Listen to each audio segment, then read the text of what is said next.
that's how you turn lead into gold.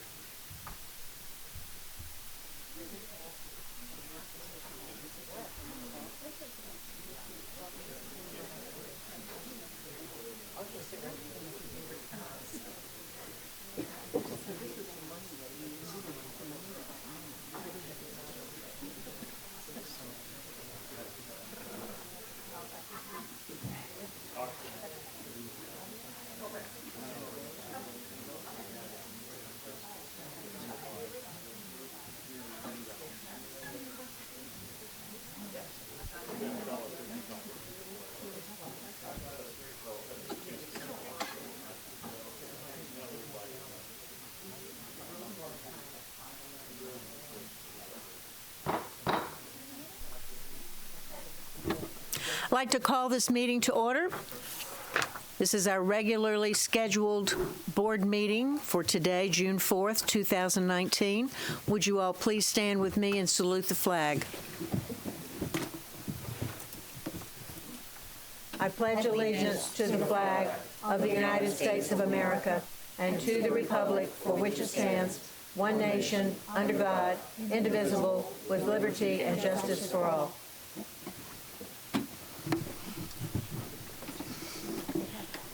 Today we're without our cadre of wonderful military students, and we're without our normal student on our board here, but I want to welcome you all to this meeting. If you wish to speak during the hearing of citizens, you'll have 3 minutes to speak on any topic that you deem appropriate.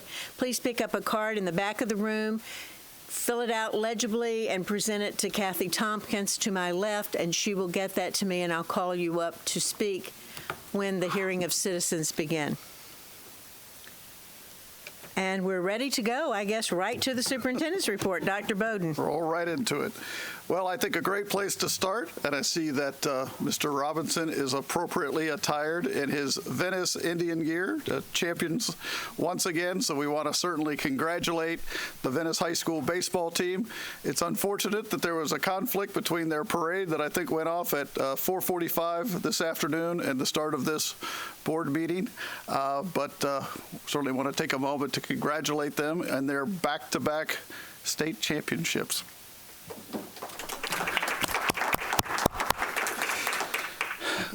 The next item I want to go over with you is, as a board, you received an email yesterday from Carol LaShawn as a follow-up to a solicitation for an external firm on the internal auditor.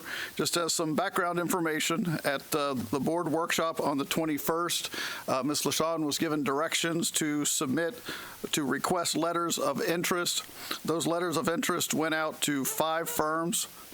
We received responses from 2, and you've received those 2 responses in their entirety. From a staff perspective, we believe that both firms have demonstrated competency to perform the risk assessment. So at this point, the decision would be entirely up to the board. Do have Ms. LaShawn available for questions if you have questions related to the submittal from the 2 firms. Are there questions? Mrs. Zucker. Yes, what I'd like to know is, I believe one contract came in early, and then the second one came in late after they had an opportunity to see how much the first firm proposed to charge us.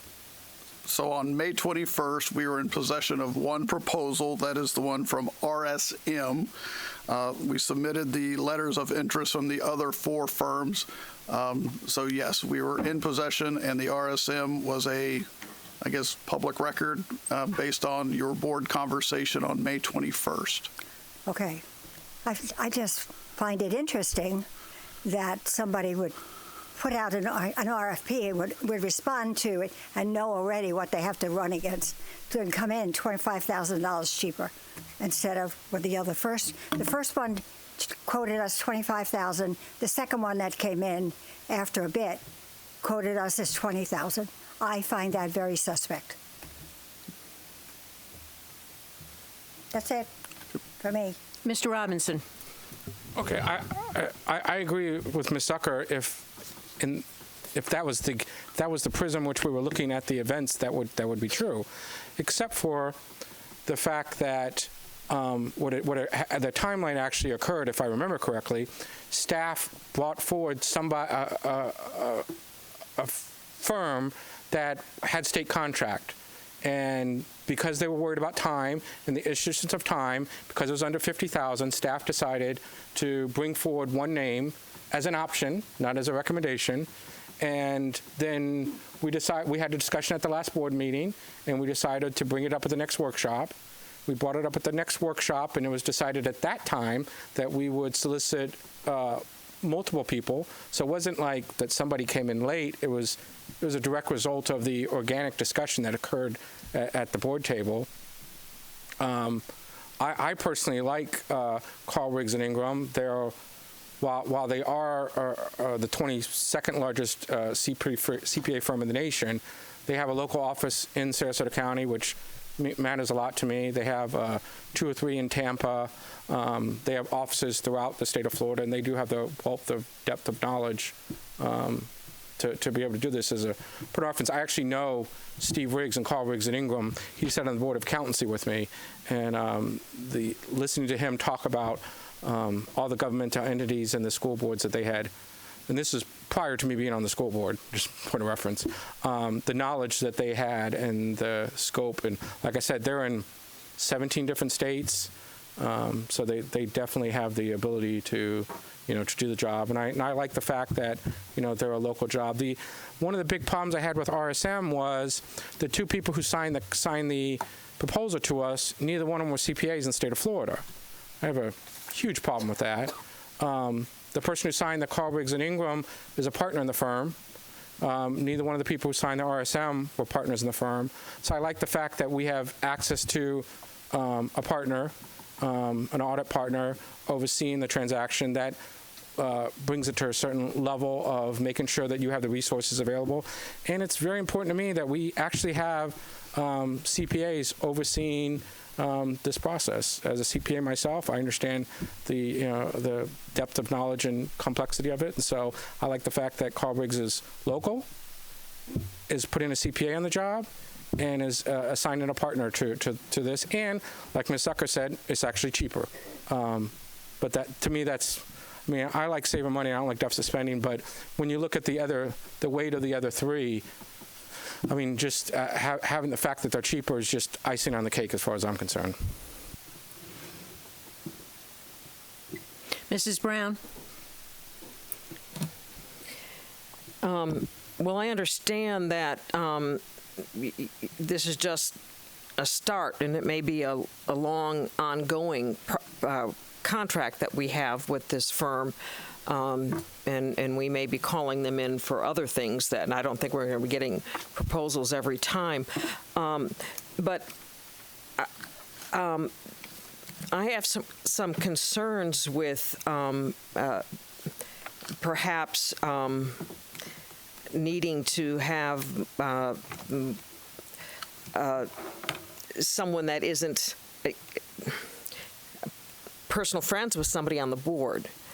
Or is that not what you're saying? That is not what I'm saying. I'm saying, as you know, I can actually sit on boards with people and they're not my personal friends. So I sat on the Board of Accountancy with Steve Riggs. Steve Riggs is not here in the local office. Steve Riggs, I think, is in Santa Rosa, Milton, or Pace. He's literally 8 hours away from So here. you don't know the people at the local office? Yes. I do know the people in the local office, but the person I mentioned, Steve Riggs. Steve Riggs lives 8 hours from here. I probably have not seen Steve since I've been on the board, so 2 or 3 years since I've actually laid eyes on Steve Riggs. I only mentioned it as to show that I know something about the CPA firm, but again, I may have talked to Steve Riggs. I don't even know if I've talked to Steve Riggs since I've been on the board, but I haven't seen Steve Riggs in over 3 years.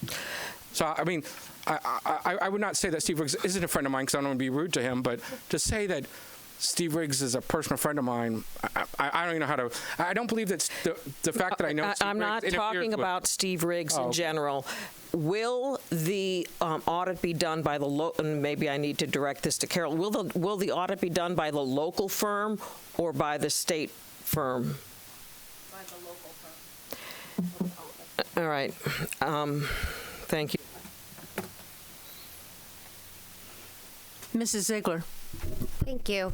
Just for a point of clarification, and I think Mr. Robinson touched on the series of events, but just to confirm, as Mrs. Zucker brought up, the timing, and I posed this question to our general counsel, we're not running afoul since it wasn't a formal RFP or competitive selection. I don't believe that we are. Okay. I just wanted to make sure so that we aren't running afoul there. The other part is I think that both of them are certainly, as the superintendent indicated, their qualifications fall within the parameters that we're looking. I, too, like that I guess CRI does have a local office. I know that they also, I believe, or at one time they did Manatee County, so that's a familiar and close county. I think having local presence and people being involved and have some skin in the game, quite frankly, because they're part of this community, I think that's valuable, but they have the resources of a national firm. I don't really know the relevance of people knowing people, because I would tell you that there's a number of contracts that we have every day that go before us that include principles that people on this board know very well, whether it comes to contractors that build our schools or to a number of other things. So I don't really think that that's relevant. I think we should just focus again back down to qualifications. I think local is also very valuable.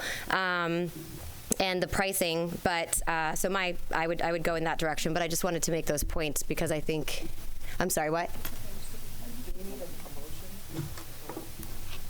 We're not finished with discussion yet. Thank you, Chair Goodwin. I actually am done. Thank you very much. That it? Well, I have some remarks I'd like to make because I've done quite a lot of investigating in the last few days. And in looking at risk assessment, I noted that CRI had two different counties that were done for risk assessment, one being Manatee, and that's where the internal auditor work has been done, and then the school district of Broward County. I spoke to the chair of the Manatee County School Board about them, and he had some really good things to say. But again, my concern is that, I would rather see us with a company, frankly, outside of Sarasota and Manatee County because of certain political issues that always seem to arise on this board. I talked to Osceola County. I talked to Lee County. I talked to the superintendent in Broward and in Collier County, and they very, very much recommend RSM and use them heavily in their work for risk assessment and internal audit work.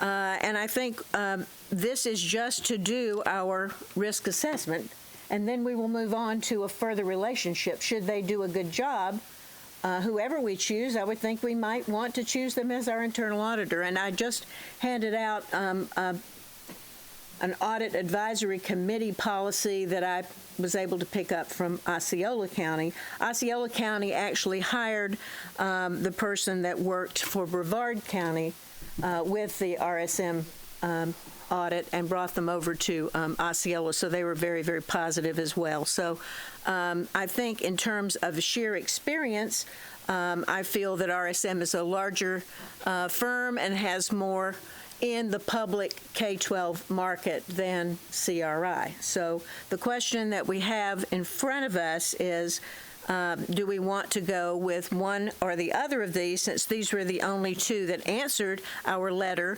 And, do we need to wait and vote on that at our next board meeting, as we have discussed? My recommendation would be to put an agenda item for the board to do this at your next board meeting. Yes. So, and then obviously it's not for me or the superintendent to recommend something to you. This is a board decision, but I would say that would be the appropriate procedure. Great. Mrs. Ziegler. Yep. That's old. Oh, okay. Sorry. Dr. Bowden, do you have anything to add? So it is the will of the board that we place an item on the June 18th agenda for you to select from one of these two firms, and a clear understanding that that agenda item will come absent a recommendation from staff. Yes, and I would also like for us to put this Audit Advisory Committee on our workshop so that we can go forward and look at that and perhaps come up with a policy at that time. And I also would like for us to do one for the Financial Advisory Committee, since we do not have one for that group as well. So that was my button. Mr. Robinson, Is it possible for us to also put this issue on the workshop? Because I'm really confused, because I'm confused about some of the issues that my fellow board members brought up, and I really would like to vet them a little bit further, because, I mean, usually government entities try to bend over backwards to get a local preference. So I've never, so the fact that, I would like to flesh out, the fact that it's a positive somebody's not here, and Carl Riggs and Ingram is actually bigger than RSM. well, fine, I'm glad about that. But Well, I'm just saying. RSM is in Tampa, and I Okay. consider that to be local. Okay. And But they have 150 people doing public sector marketing in the state of Florida alone, and working on various school districts. So, But I just wanted to understand with my fellow board members. Okay. If you guys don't want to put well, a workshop, I don't that's have fine. no, because I want to make sure that Yes. we are transparent. Yes. Isn't that something that Yes, you that's all very important. speak about? Yes. Always speak All about? I'm asking is to Okay, put on a so we workshop will to put understand. that on the workshop as well. Is that okay? So is that all you have, I'm on Mr. it. Robinson, in the green shirt? I want to Mrs. make sure we're going to vote on it. We're going to vote on it on the 18th, because we don't have another board Right. meeting for quite a while. Mrs. Ziegler? Now I did have myself. I know you had given us, as you mentioned, a sample policy for Osceola, and as I mentioned at one of our previous workshops, that statute had changed as it pertained to the committee. We can talk about it. Correct. That it doesn't Right. read it, but I just thought it was good Nope. to have something to work from. Right. I've given a copy to Carol and to Mitzi. I've given a copy to Dr. Bowden, and now to all of you and to Art. Okay. So we have something to work from. Got it. But I think that we need a policy for that, as well as the Financial Advisory Committee. Okay. Mrs. Zucker. Oh, okay. So we are going to have this item workshopped. We're going to have it to talk about it and discuss it. We're also going to have it to look at policy, and then we're going to vote on this at the board meeting that day, and that's okay with everyone. Yes. Madam Chair, I didn't get a copy of that, so if you still have another That one, was on purpose. I'm sure. Sorry. Okay, great. May I summarize back my understanding so that I'm meeting your expectations? Yes. For the workshop, there will be 3 agenda items, one for a audit committee policy, one for our financial advisory policy, and then a further discussion of the 2 letters that we've received in regards to the audit risk assessment. On the evening or afternoon agenda, there will be an item for you to formally select the firm to do the risk assessment. Yes, in new business. Very good. Where else would it be, right? Where else would it be? Is that in the superintendent's It report? does not. At this point, I'd like to turn things over to Art Hardy. It became necessary for us under our equity policy to submit an item to the board, and at this point, would like Art to speak to that item. Right, as the board is aware, there are 2 related complaints pursuant to our equity policy. When the first one was the one existing, I had spoken with the superintendent and had received his go-ahead to employ an outside investigator, Sproat Investigations, Vicki Sproat, who's an attorney in Fort Myers. I've shared her information with you.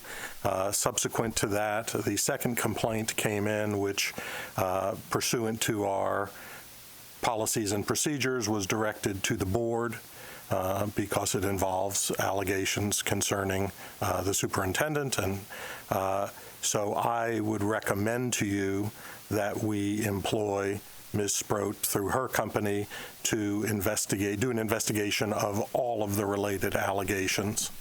And at the appropriate time, I have spoken with her. She is prepared to do that. I told her we were having this meeting tonight where I would hopefully get your approval to do that, because I believe that's necessary under the policy. So at the appropriate time, which would be when we get to the action items on the agenda, I would ask the board to give me permission to hire Ms. Sproat through her company, Sproat Workplace Investigations, to conduct the investigations and to provide a report back to you.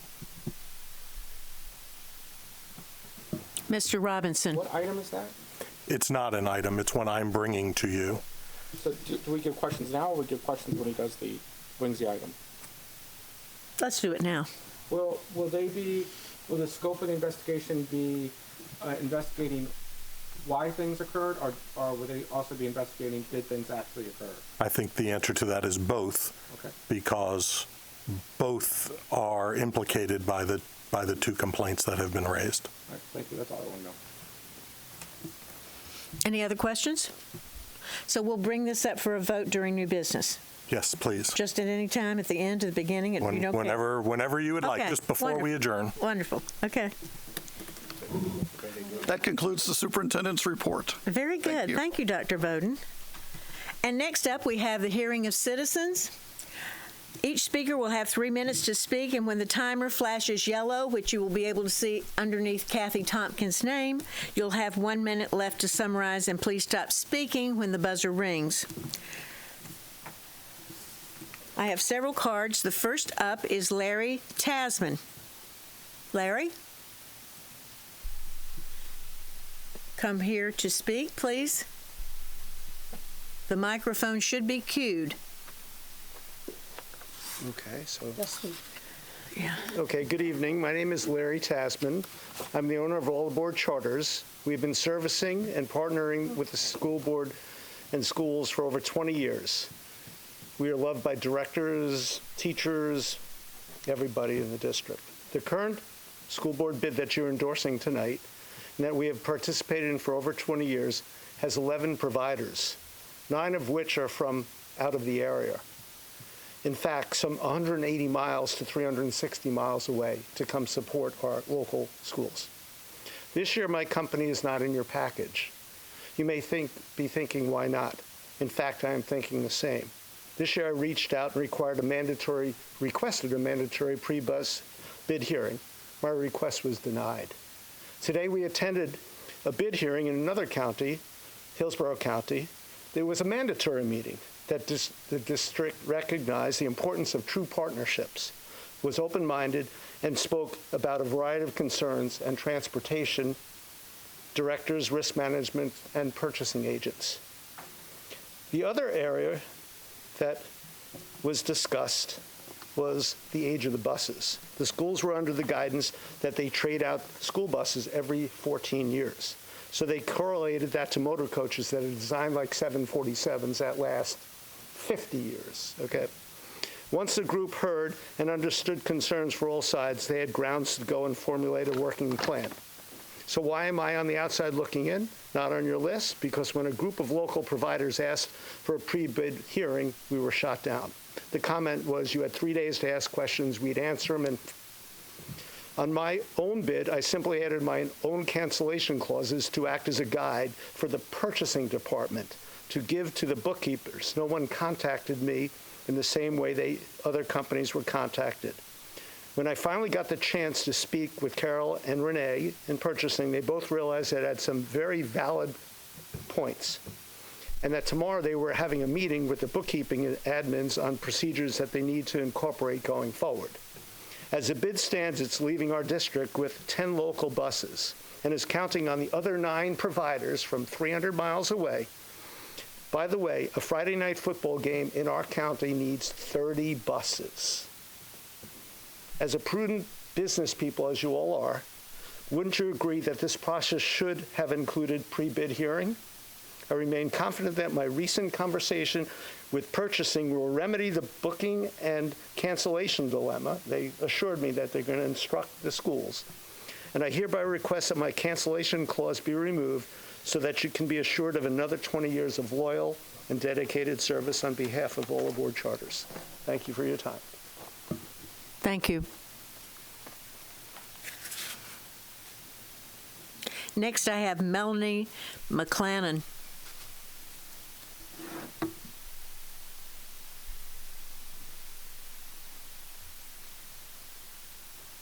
Hi, good evening. I'm also representing Nemo Express Tours. We're a family-owned and operated business from Hillsborough County, also in reference to the same bid that Larry had mentioned for the charter buses. Absolutely. Hear me better now? So a similar issue we have obtained. So we're a small business. We also have 19 charter buses. We service Hillsborough, Pinellas, Pasco counties, and have done so for the past several years with excellent service. We also applied for your bid for the first time this year because of our proximity to your area as a small business. We also asked for the same request, which was to have a pre-bid meeting to discuss the same issue, which is the cancellation policy that leads into only the peak nights in April and May, which are the grad nights, which you need many, many buses for, and people will book 7, 9 buses from one school, and your current cancellation policy only allows for $100, and they can cancel 24 hours out. And to a small business, that can be detrimental to be able to recover that in such a short amount of time. So all we were asking for was just to consider extending that to 30 days out so that we could have an opportunity to recover that and pass along the opportunity to other schools to be able to use those buses for grad night. When we did reach out, we were basically told they gave us a call. She said to please email and clarify what we were requesting, which in my interpretation meant to please explain the need, which is what we did. I thought my interpretation was spot on, and in fact it was, if you don't withdraw your request, then you're off, you're not going to be considered for the bid, which was totally shocking to me. We did receive the intent, and it had all the bus companies listed on it. All their pricing, everything was disclosed. And at the very, very, very, very bottom, it said, by the way, you were non-responsive and you're not going to be considered. Please try again next year. And you have a certain amount of time to basically refute this. Please see item number so-and-so on a website somewhere else. So it took us a long time in a small business, you're busy. I eventually found it. Unfortunately, I didn't find it before I figured out it was a 72-hour deadline. So we're basically here to ask for mercy to just give us the opportunity to do the same as Larry just spoke of, withdraw our cancellation clause. We will definitely love to abide by the cancellation policy you have for this school year, and maybe at future bids we can address the issue at hand that Hillsborough was able to address and reconcile today. Thank you. Thank you. Richard McClannon.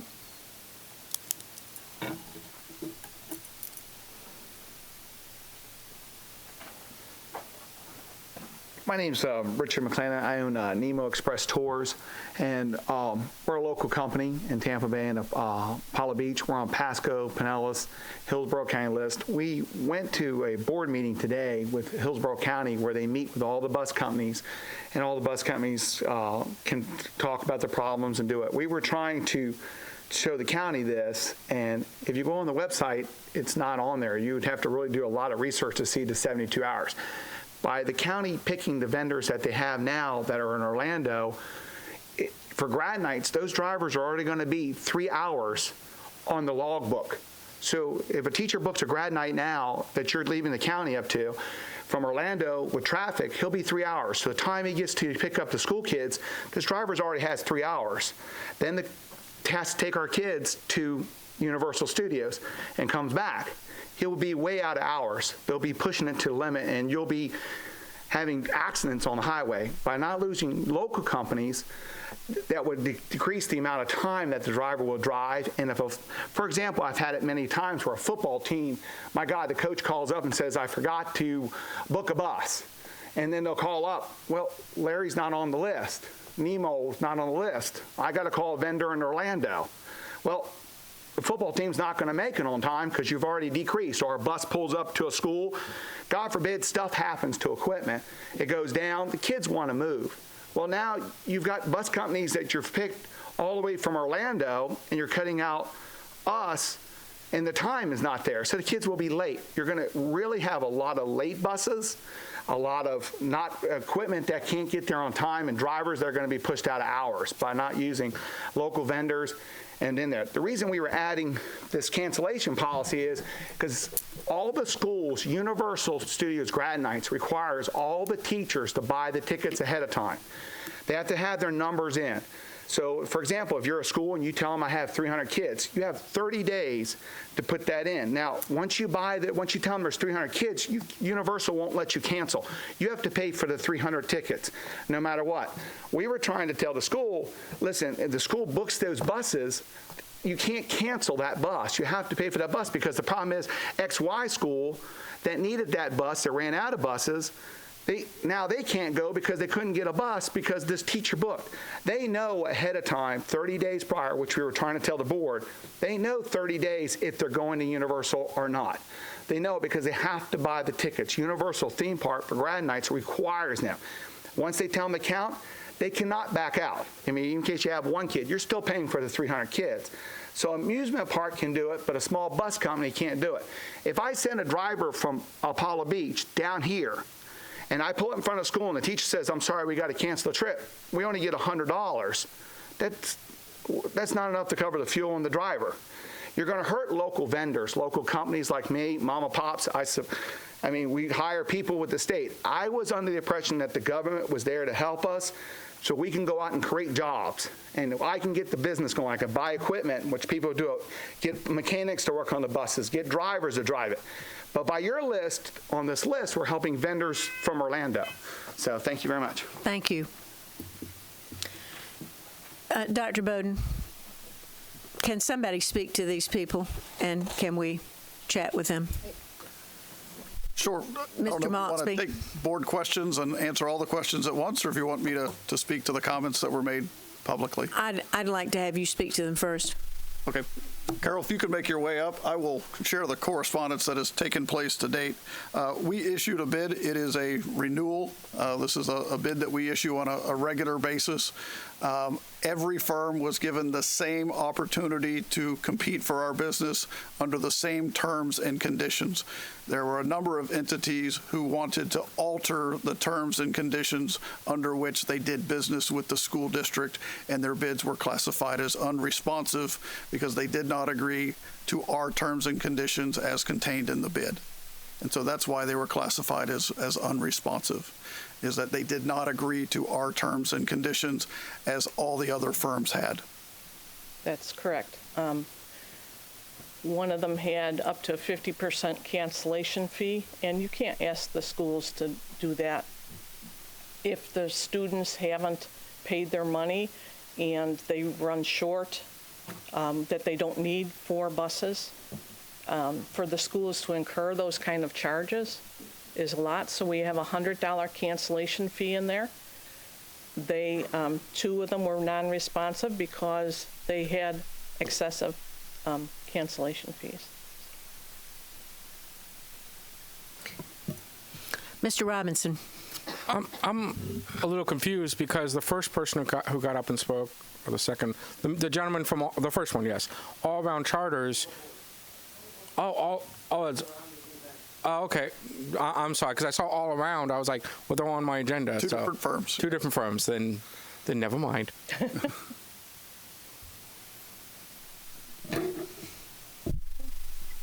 Any other? Mrs. Brown?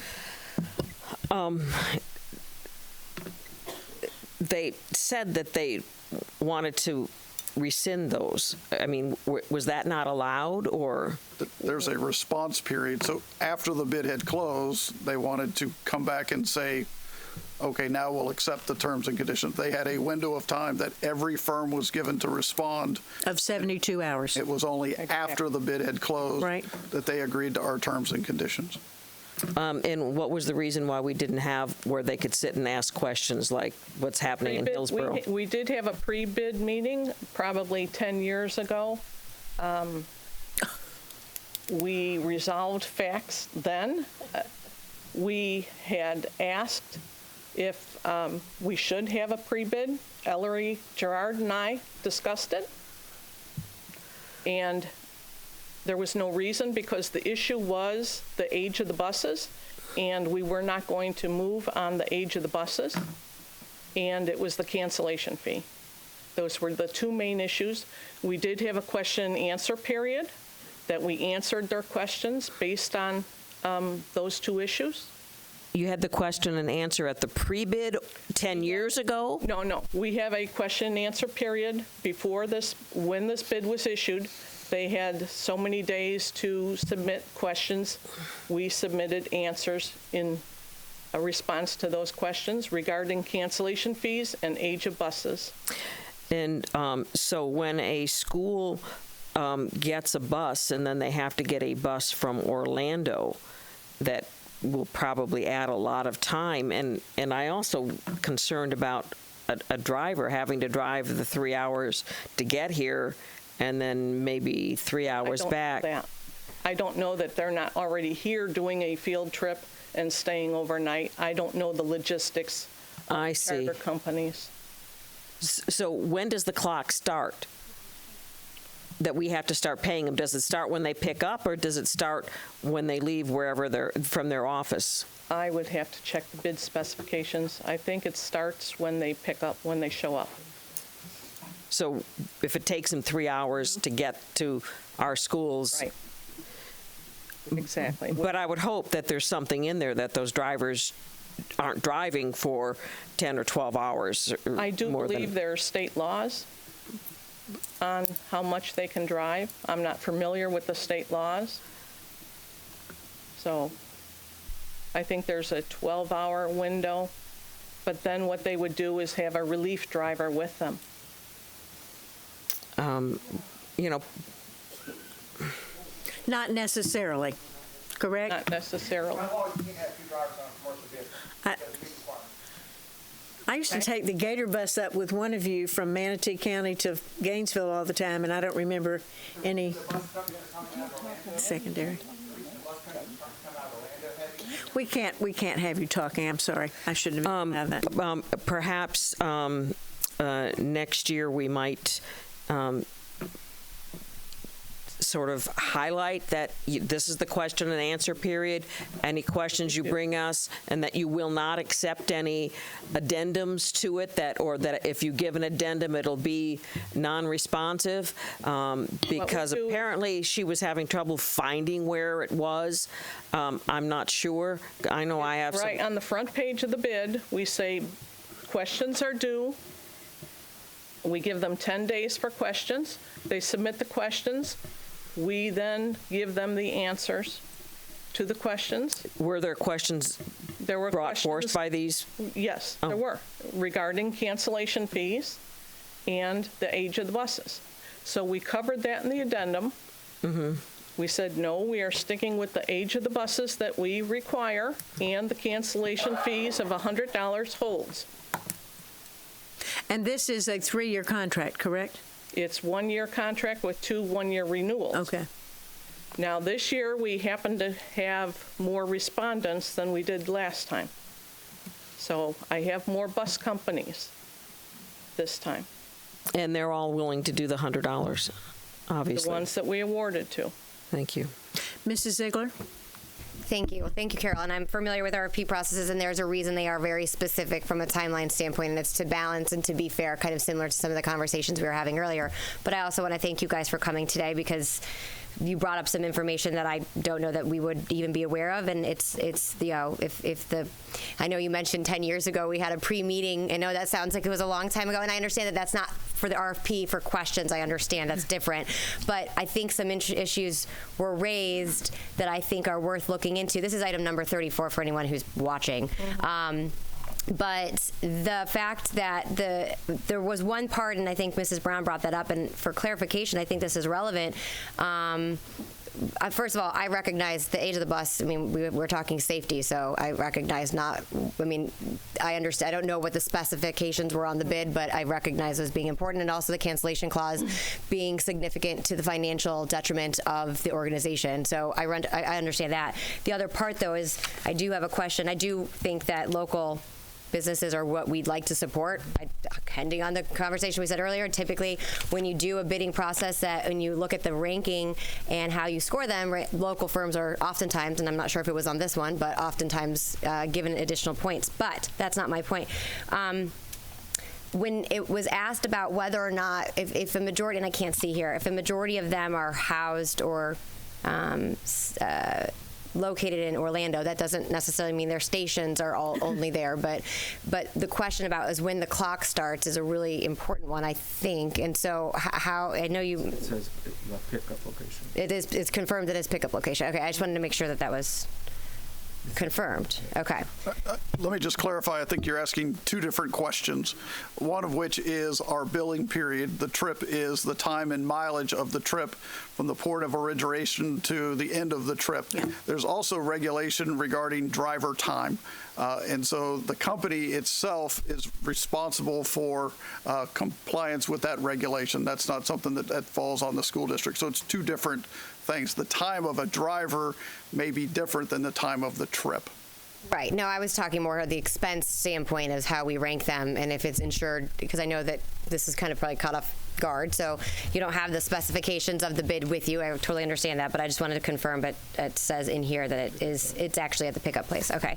Well, I think there were some interesting points raised in here as far as a reconsideration maybe next year. I know it's a renewal every 3 years, but I like to support local businesses. I don't know what their addresses are. I couldn't actually even hear the names, but do we rank and give a preference to local? No, we don't. I'm sorry. We do not have preference for local. We do not. State does on products, and that's a state preference. In construction, we do. Right. For tiebreakers, we do. Okay. Thank you. I also think there's a point of confusion. Can you just clarify that on this particular bid, there was no ranking in that they were listed as qualified? We provide a list to the schools. The schools may then select from the qualified list, but there was no ranking of 1 to 10. You're either on the list or you're not. Right. We try to award as many of the bus charters as we can, but in this instance, 2 of them were non-responsive. So once you're non-responsive, I can't make you responsive. I can't award. Well, things change in 10 years, and I think we need to have a pre-bid conference next time. We did have one? No, we did not, because we knew what the issues were. They voiced the issues, and the issues were the age of the bus and the cancellation fee. So that's why we determined not to have a pre-bid. Mrs. Zucker? What was the age of the buses? 2000. We did roll back the age of the bus last time this bid was out at their request, so it gave them another 3 years to get up to speed with current buses. But this time we did not. We added the 3 years on for the 3 years of the bid, so it ended up being a 2000 bus. Nothing before 2000. When new in 2000. Right. 2000 and newer. 19 years. Okay. Mrs. Brown? I think all of ours are newer. I think the major concern is grad night. Apparently we need a lot of buses on grad night. Now, we've signed up all of these companies that they can do, but if we've got a lot of Orlando companies, those companies may be going in Orange County schools instead. I mean, I would just hope that we will have enough buses to handle our students, and that, by having several Orlando companies, that they're not going to be taken up by using the schools in their area and not us. You have to remember, too, that these bus companies are bidding. They're bidding other ones, too. Hillsborough County. So that's not saying that they would be here. But I guess you're confident that we will have enough buses. I'm not confident. I'm not. That doesn't make us feel confident. I love Carol. Well, We've got perhaps more bus companies this year than we did last year. we've got more bus companies. I think maybe we'll want to report come grad night, have the schools had a problem getting buses for grad night, and if the schools have had problems busing for grad night, we might want to look at opening up the contract rather than just renewing the contract. We might want to open it up again. Can I get that assurance that if the schools have a problem, we could open it up for other bus That companies? would be wonderful, as long as they can adhere to our specifications. I mean, if they... Well, obviously, you got enough. I mean, you got more bus companies than you had before. Agreeing, because the 30 days sounded reasonable to me, but if you say the $100, we got a bunch of companies that said, okay, we'll do the $100. I guess, that's what we go with. But if we don't have enough buses to transport grad night and our schools end up with a problem, I want to be assured that you will do something to take care of that.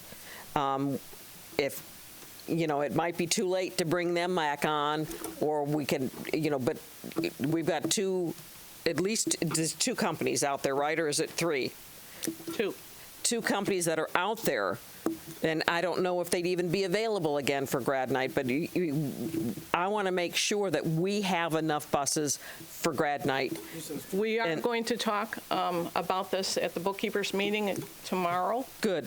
Because of the issues that they did bring up about the schools grabbing onto the buses and then not releasing them. So the other schools do not have the opportunity to book them, but not necessarily do the bookkeepers or the schools know. Sorry, so we're going to tell the bookkeepers only don't be overbooking buses, because that must be a problem too. Correct. So maybe we'll keep down to making sure they have buses, but if they're running into problems, we want to know, or if they're making problems by overbooking buses and there's a lot of cancellations, I think I'd like to know that too. It's maybe at the end of the year, you let us know if they've had problems or how many cancellations we've had. Yes, we'll take a look at it at the end of the year, and we'll have communication with the bookkeepers, and we may not renew, we may just rebid it. Thank you. Okay. Mrs. Zucker? I'd like to do something like what we do in construction, and that is give a point or points for local people. I don't know how you do it, how you put the score together, but I think we should give preference to locals. So construction, there's a minority column, and there's a local column there. I think that should be included. I think it's very important that we look for our immediate community first. You don't need to say. Okay.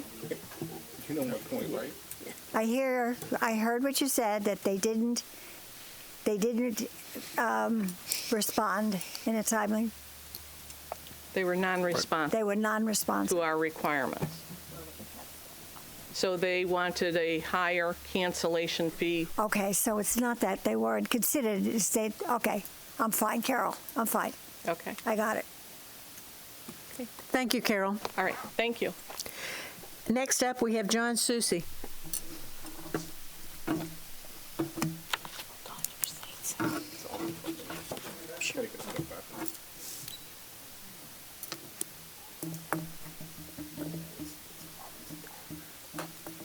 Good evening.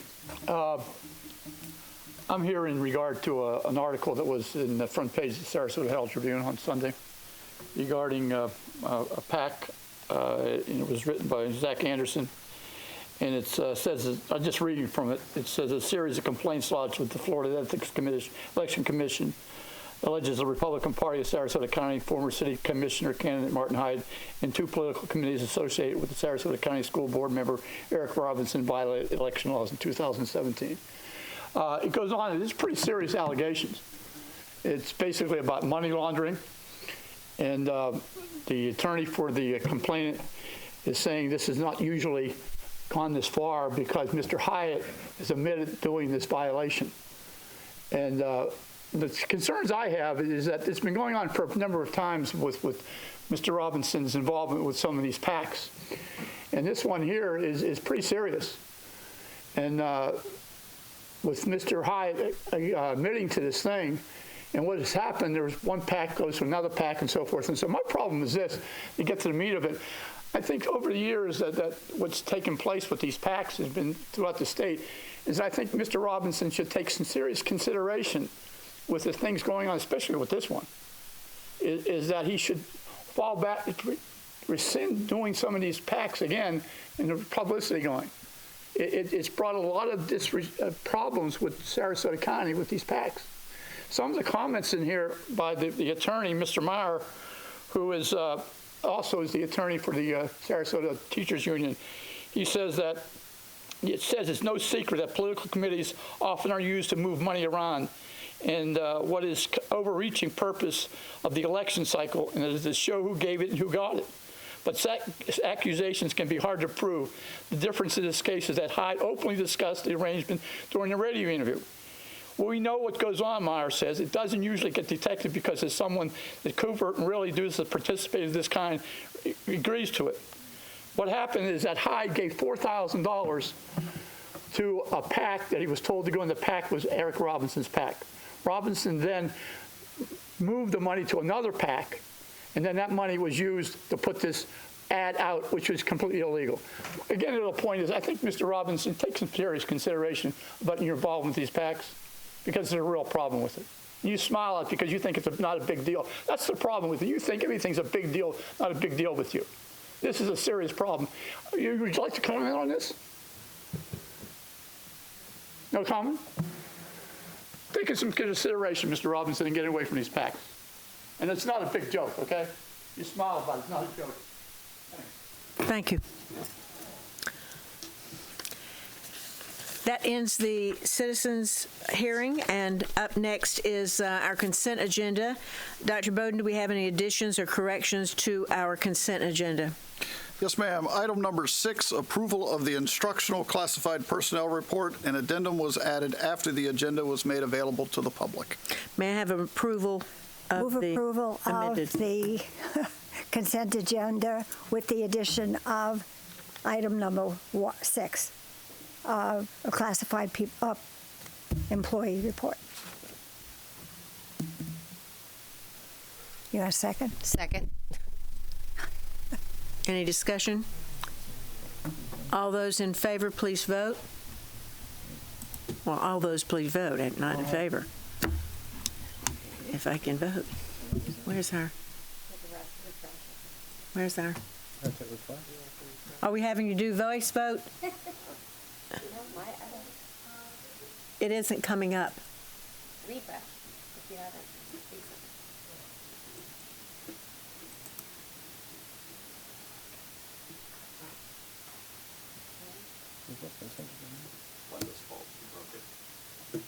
Do we break it? It's there if they turn it on too soon. All right. Oh, yes. We didn't break it? I forgot. We have to keep moving the mouse. I have. There we go. But it's still not working. Does yours come up? No, we had to keep moving the mouse while they were talking. I thought we had fixed that. Have we not fixed the fact? If you go out and go into a different agenda and then come back to this agenda, it'll come up. Go up to view agenda and view last Few agenda, minutes? and then come in and do the new agenda, the current agenda. All right. I just did and it didn't work. Here, you have to view agenda. I did what Shirley said and it worked. What, go up here? Go up there, choose a different meeting, and then go back. There you go. Thank you, But Shirley. now it's taken off my little kiosk, okay. Yeah, thank you. I suspect it was 5-0. So is everybody up now? Jane, are you up? Yes. Yeah, she voted. No, you're not. Yeah, she voted. I've already Oh, you already voted. voted, never mind. Yep. But my kiosk for seeing the vote, It's 5-0. well, I might have voted more. did everyone vote? I still say it's 5-0. All those in favor, raise your hand. Aye. The ayes have it, 5-0. Do we have it? We need to either do a voice vote or we need to do the computer vote and show it. Yeah. We did the But- computer. Where's the Well, computer? don't we know need either. to, we haven't seen a result from it yet. Madam Chair, I suggest we do a voice Okay, vote. we'll just do a voice vote. How's that? Voice always works. Okay, all those in favor of the consent agenda as motion made and seconded, say aye. Aye. All those against, please say nay. The ayes carry 5-0. Next is new business. We'll start with our illustrious attorney, Mr. Hardy, who will bring up a new consideration for the new business. I've had the report that I wanted to give you. I would appreciate it if the board so desires to move to give me approval to retain on your behalf the Sproat Workplace Investigations Company to investigate the 2 complaints that are currently pending. So I move to direct the general counsel to employ Sproat Workplace Investigations to do an investigation for the 2 said complaints. Second. Any discussion? All those in favor? Aye. All opposed? Ayes carry 5-0. Thank you. Thank you. So Mr. now we're Hart. on 46. Now we're on item number 45. 45. I would move that the revised policy 7.101 of the school board policy library be approved as presented. School board. Second. Mr. Robinson, discussion? Yeah, for the matter of consistency, I don't think I'm going to surprise anybody. I'm going to do my last-ditch effort. I did my gas tank analogy. This time I'm going to use a sign analogy that, when you're going towards something, deficit spending, I'll use financial, the one that's usually used for financial is a cliff, the proverbial financial cliff, and we have a sign. Our reserve policy is a warning sign. You're this far away from ending your reserve policy, and I just feel that right now all we're doing is changing what the sign is. Instead of the sign being 1,000 feet before the proverbial cliff, now it's going to be 500 feet before you reach the proverbial cliff. And I don't think that changes the fact of the direction that you're going, and doesn't help you in changing the speed or changing the deficit spending or anything. I just think that it just masks the issue. And so I won't be voting for this fund policy. And again, I do want to reiterate, this does not add one dime to our coffers. It just changes. And I also, people have said some things. We are not we're not against state statute when the way that we have been doing it. We've been doing it a very conservative way, and we're free to do that. I understand why people want to do that as a comparison, but historically, people have looked to us for leadership in comparison, and now we are looking at other people.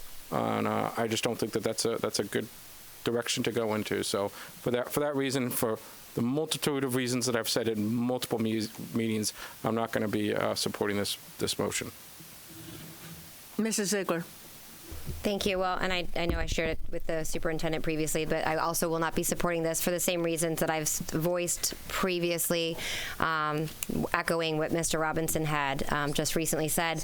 I think that it's interesting. I know that the Financial Advisory Committee that had sent a letter to all of us as it pertains to this particular policy change, and had stressed the same concerns about the timing of it, although they did not make a final decision as whether to be for or against, I believe, correct me if I'm wrong, this particular change. But what they also mentioned and suggested from a direction standpoint for this board was to ensure that, or direct the superintendent to bring back a balanced budget. So I think I agree that it's not a compliance issue. If we want to do comparison, I wouldn't have been necessarily against it overall, but the timing was the issue for me as we face challenging financial times, and wanting to support our employees and give, have a competitive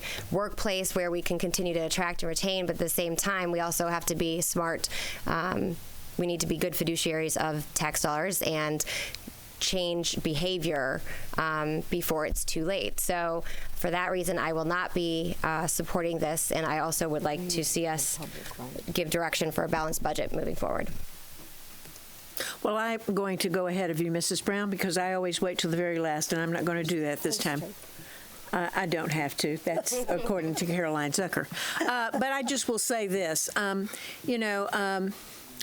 have spent some time with John Craner, who is the chair of our Financial Advisory Committee. I talked to John about this.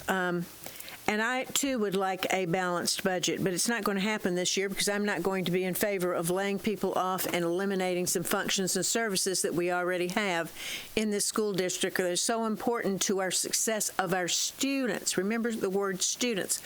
And when I looked at back in the beginning of the year, when I looked at the way districts all over the state were computing their fund balance, and I saw that they all had a lot more money or a lot larger percentage than we did, I wondered why. And the reason was because they were computing it as net dollars, taking out those pass-through dollars for charter schools and other things, and computing it on the net. So what we're talking about here is just that, is computing it differently so that we're not doing our reserve based on the gross of what we have before we pass through the 16% or whatever it is to our charter schools and other things. And we are looking at a higher percentage of reserve. But as we've seen it both ways. And we can look at it both ways. And I think we'll continue to do some of that. So it's just a way or a different way of looking at it. The reason we have deficits is because of the legislature last year, when they give you 47 cents per student in base student allocation, which for us turned out to be more like minus $23 per student. You think that we can make it? No, we had a deficit and had to take money out of reserves and could not have a balanced budget for that reason. This year we'll do better, and next year I think we will have a balanced budget, and I'm saying that I would like us to have a balanced budget next year. But we're not going to have it in 1920, and I think there's a good reason for that. We're in so much better shape than other districts are. And I think that's done well because of our CFO and our superintendent, who are really very savvy when it comes to running the school district and the financial aspects of our business. They know how to do this. They do it very well, and I compliment them whenever possible. But I think that we are going to get to a balanced budget next year, and I think the zero budgeting that the superintendent's committed to doing next fall, which won't take effect until the next year. We're not talking about tomorrow. There's no quick answers to this, but I do believe that we're on the right track to doing this. And to say that, our funds are spiraling and we're doing things incorrectly is just not accurate, and it's just not true. So please, for those of you out there in TV land or in the newspaper, hint, hint, please understand and represent this appropriately, because it has been a concern of mine, and it's been a concern of a lot of people across the state. When you say you're not getting any of the growth that you have in your local property tax, that you're going to be kept back to what we had with a bit of growth several years before. That was always Al Widener's caveat every year is, look what I've got for you, a surprise. And we don't have that anymore. We just don't have it because, we're not allowed to. So I really think this is the prudent thing to do, and I approve and will be supporting it. Mrs. Brown. I agree with a lot of the things that you have said. The reason why we're making this change is, back when we set this up, it didn't matter as much because we didn't have as much money going through the pass-throughs. We now have more students in charter schools, and the McKay scholarships are there, and those dollars are just pass-throughs. We don't need to hold a reserve for those dollars, and I think we should be calculating it the same way the state does. I mean, I applaud Dr. Bowden and Chair Goodwin for sharpening their pencils and being able to do this. last year, there was two things that caused the issue. One of them was the legislature with the 47 cents per student, but also for the last several years with the rollback amount not giving us the increase in revenue as the property values went up. So, those two things. But another big issue, and I believe it was around a $7 million hit, was that 2 years ago, or maybe it was 3 years now, we came up with a package for our teachers and our staff where we wanted to work things out and move forward, where we gave highly effective teachers 4.25%, and effective teachers we had 3.25% for 2 years in a row, and then all the other staff had 3.75%. And last year, Dr. Bowden brought us a budget that included those, even though they guaranteed, we signed the contract for 2 years. I mean, I think we could have tried to go back and say we never expected this and tried to renegotiate that, but Dr. Bowden said, no, we made this contract. I gave him my word. We're going to make it work. And we're going to have a couple years. We're going to have to tighten our belts, and that's what we're doing. And I believe also that, even if we went back to the old, we'd have a 7.2% balance at the budget right now, 7.2% fund balance.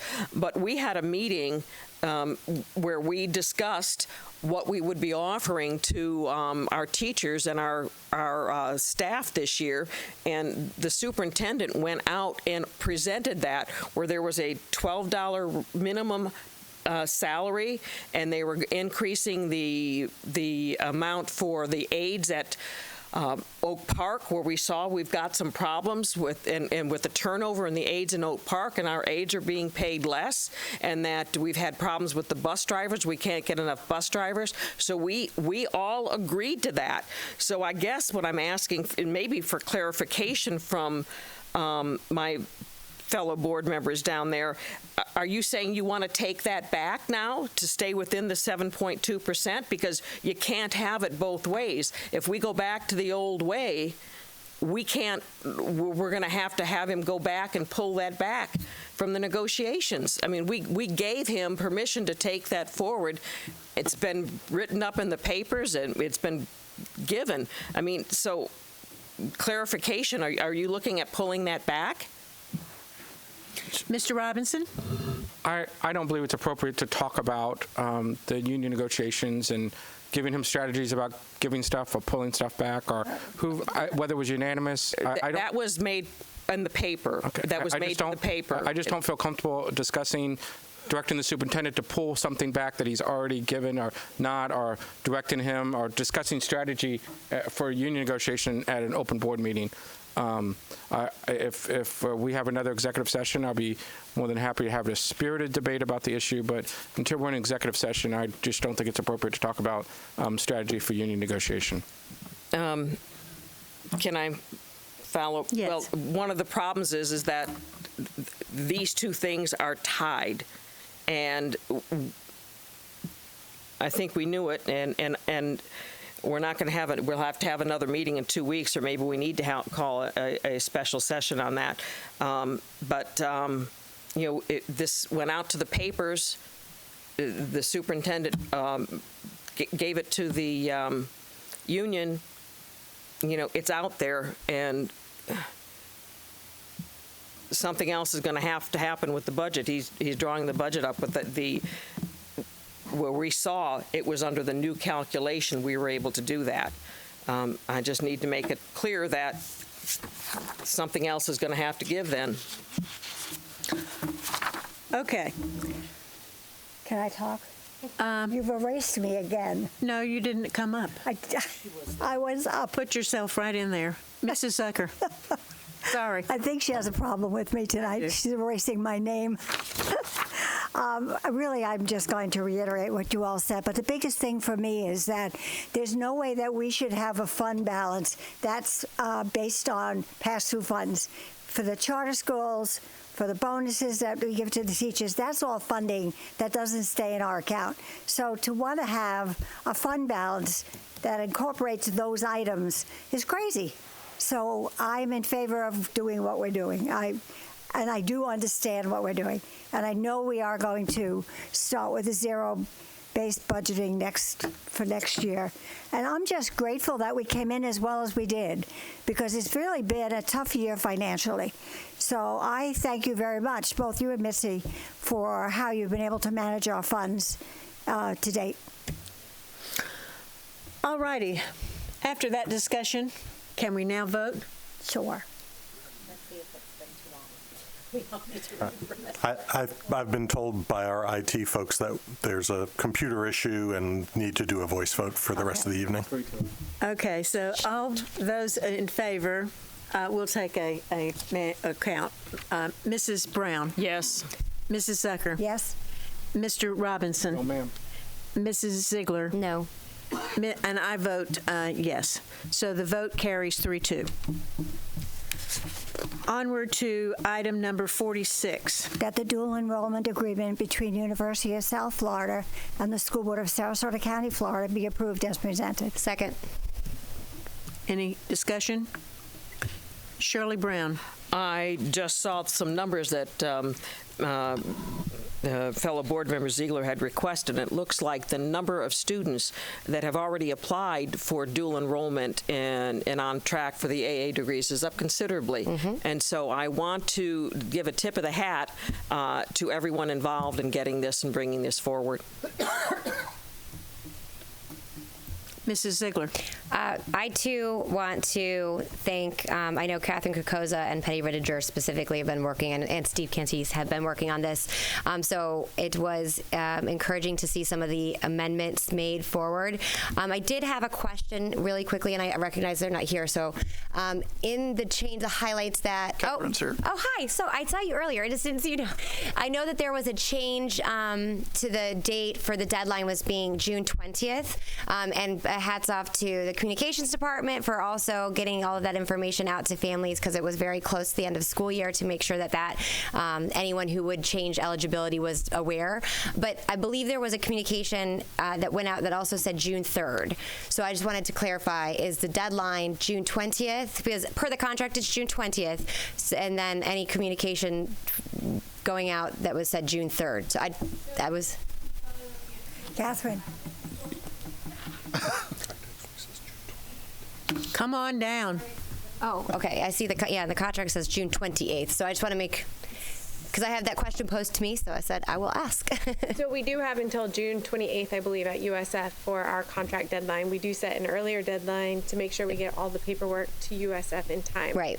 Different schools may have communicated different things, but a parent still has the right to ask us for admission until the 28th. But for clerical purposes or administrative purposes, the 20th. Sure we get all the right Understood. documentation and don't miss the deadline. Good. Thank you very, very much. I really appreciate it. Any other questions? And things can sometimes get misplaced over the 4th of July weekend when everyone is no longer around. Yes, so we're trying to make sure it's all good to done prior get that to done. Thank you. Thanks. Any other questions, concerns? All those in favor, say aye. Aye. All opposed? Ayes carry 5-0. We're on to item number 47. I would move that the School Board of Sarasota County approve the new job description for general manager, budget. Second. Eric Robinson. Yeah, everybody's been giving accolades to Mitzi all night, and I want to continue that. But I think one of the things people miss about one of the great things about Mitzi Corcoran is that she surrounds herself with talented people, and the next I'm going to talk about the next two this agenda item, the next agenda item, that these two people work tirelessly. Although we see the general manager for the budget lady all the time, we don't see the person who heads up the accounting. The accountants are put in the basement, in the counting beans, and they don't get to come out for sunlight. But that doesn't mean that they're not doing an important job. So I just want to ask Mitzi to bring back, hopefully, the whole board's thanks for everything that they do, even though they may not see the sunlight. We see the difference that they make. And so thank you again for Mitzi for everything you do, but please bring back to your staff our sincere thanks. And I'm not going to reiterate the next agenda item, but it goes for both. Mrs. Zucker? This is great succession planning. Thank you, Missy. It's first time it's being done. I appreciate it. Mrs. Brown? I agree. Great succession planning, and I agree. Mark this down. I agree with what my fellow board member Eric Robinson said too, except for the basement. This is Florida. We don't have any basements. He was joking, right? Yep. Well, I would just like to say that the happiest place in the landings is the second floor, the finance department. A lot of that I can say is due to my friend Hayes Sorry, who's in payroll, because I've known her for many, many years, and she has enough stuff to do every holiday in a great way. I love going there just to see what she comes up with, and she is a favorite of mine, and I'm in drop, and I'm sad about that. But I'd like to say thank you to all that you do, both in procurement. See, I said not purchasing, Carol, but procurement, as well as in finance. Mitzi, a great job, and thank you very much. Ain't no part of an accounting department. So all those in favor, please say aye. Aye. Aye. All those opposed? Ayes carry 5-0. Next item is number 48. I move the approval of the new job description for general manager accounting. Second. Any questions or concerns or statements? Ditto. All those in favor, please say aye. Aye. All opposed? Ayes carry 5-0. Next item is number 49. Move the approval of the new job description for Administrative Assistant 3, Talent Acquisition Assistant. Second. Any questions, comments? Mrs. Brown? This is following through some of the change that we are doing in our HR department, following a joint look that we've had it. We sat down, we had a committee put together with members from the union and administration, and looked at how other schools were doing this or other districts were doing this, and we are going to revamp our HR department to make it more customer friendly and more responsive, and going to go out there and get the best teachers we possibly can for this district and help those we've already got. This is, and again, that's going to go for the next several ones that we have for the HR department. All those in favor, please say aye. Aye. Aye. All opposed? Aye. He's not opposed. He's being silly. No, I'm not. You're passing? Yes. I mean, you're. Yes, ma'am. Okay, you're not approving. Okay. So that I said no. passes 4-1. He said yay, but he meant nay. Nay. Item number 50. I move the approval of the new job description for Coordinator, Talent Acquisition and Retention. Second. Clarification that talent acquisition is for staff. We're not looking for entertainment here. We are looking for qualified teachers and other staff. Comments? All in favor, please say aye. Aye. All opposed? Nay. Carries 4-1. Item number 51. I would move that the School Board of Sarasota County approve the new job description for investigation specialist. Second. Comments? This investigator will be doing background investigations for us, for potential employees. All in favor, please say aye. Aye. Aye. All opposed? Ayes carry 5-0. Item number 52. I would move that the School Board of Sarasota County approve the new job description for mechanical engineer. Second. Comments, Mr. Robinson? Yeah, I've talked to Dr. Bowden about this, to Roy and to Jody. This job description includes having a 4-year degree in mechanical engineering, and I think it'd be tighter language if you actually said a bachelor's degree, because a 4-year degree could be a broad range of things. It could be somebody who gets 4 years to go through SCF to get an AA. Typically, mechanical engineers are actually a 5-year degree. If you go and look at the Florida Administrative Code for a professional engineer and what's required to be a professional engineer, it mentions a BSE, Bachelor of Science in Engineering.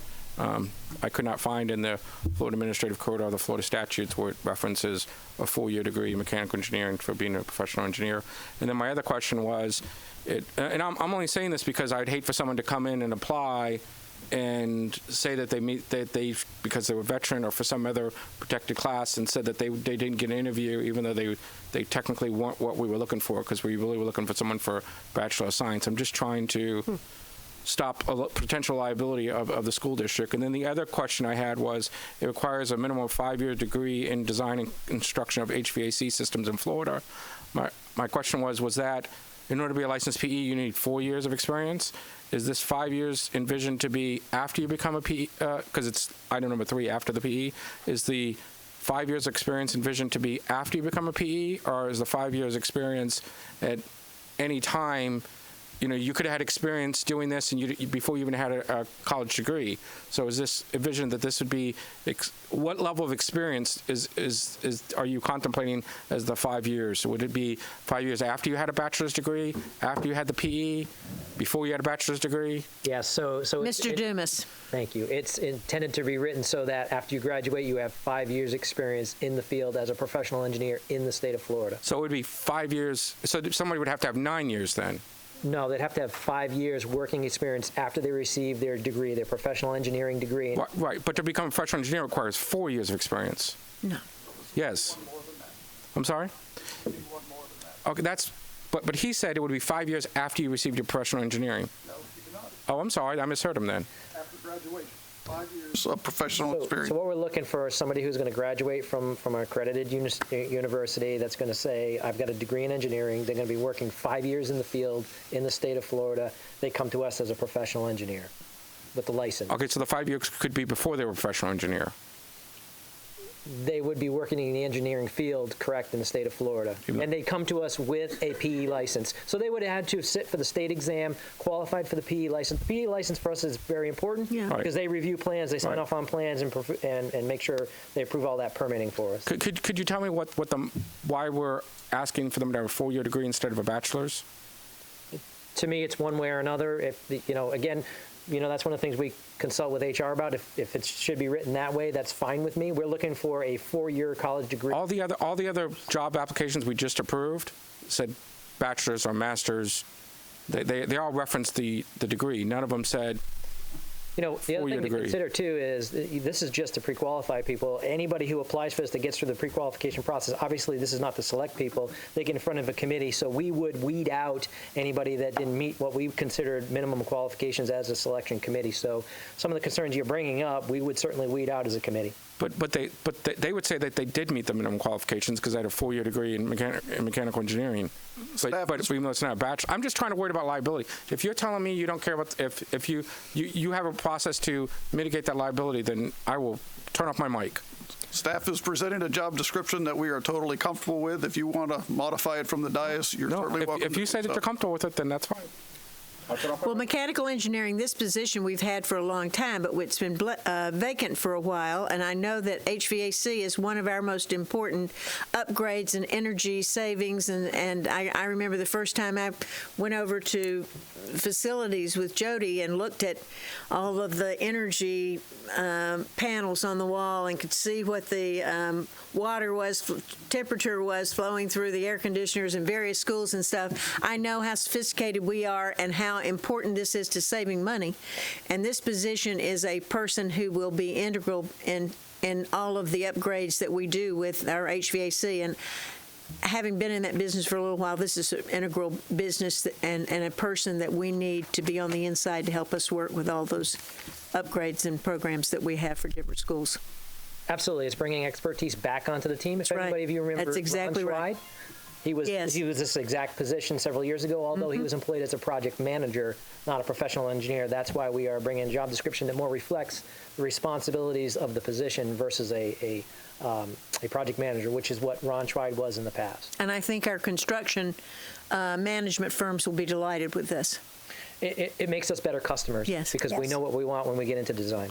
Yes. Mrs. Ziegler? I'm just looking here, and for continuity, I have a question. Would there be any objection for putting it as bachelor's, just for continuity, or is that limiting our pool of applicants? No, absolutely not. And certainly I would refer to Roy, who's more of an expert than I am in that case, but that would be fine with me if that's the change you would like to make. Can I move that we amend the job description to reference a bachelor's degree in science? Is that correct? Second. Yes. All those in favor, please say aye. Aye. Aye. All opposed, so that carries 5-0. Now we go back and approve item 52. All of those in favor, please say aye. Aye. All opposed, carries 5-0. And that's it. We are at the end of the agenda. Our next monthly workshop session will be Tuesday, June the 18th, 2019, at a time to be determined. We think it's going to be early, correct? It has to be early. I'm speaking. So we have a workshop scheduled for that morning, but we also have an event to highlight a new reading program, dive into reading, and so that we can be available to interact with the students, and we're going to have some folks in to see it. I am going to ask that we delay the start of our workshop so that you may participate in that event if you so choose. Great. So what time will our workshop start? We're looking at no earlier than 10:30 so that you can be at a function from 9 to 10 if your schedule's permitted. So the next work session will start on June the 18th, 2019 at 10:30. And the next monthly board meeting is Tuesday, June 18th, 2019 at 3 o'clock. Under comments? Under comments, Mr. Robinson. I was curious when we're going to bring up the cell phone policy issue. Never. Never. We are still working on drafts of that. That falls in Laura's areas of responsibility. Along with and she's mine. away from us for a couple weeks, and so it will not be in June, but most likely in July, so that we have it in place and can advertise it prior to the start of school in August. We'll have it ready for school. Okay, so because we initially said the end of April. We've worked on it. We had a survey of parents, of teachers, and students. So we've gone to some extra links and trying to provide a good idea. Did we get that survey? I must not You have haven't gotten gotten that survey, nor have I. But Okay. Laura had it done. Okay, thank you. Mrs. Zucker? Yes. I would just like to talk about a graduation that I attended on, when do we go there? Monday? Friday. Are you talking about Acceleration Academy? Yes, I am. It was on Wednesday. Wednesday of last week, one of those days.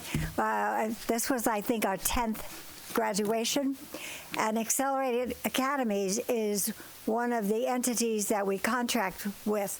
And they go into the community and find students that have not graduated or have a certificate and they don't have a diploma, and they bring them into their campus, which is on Fruitville and Beaver.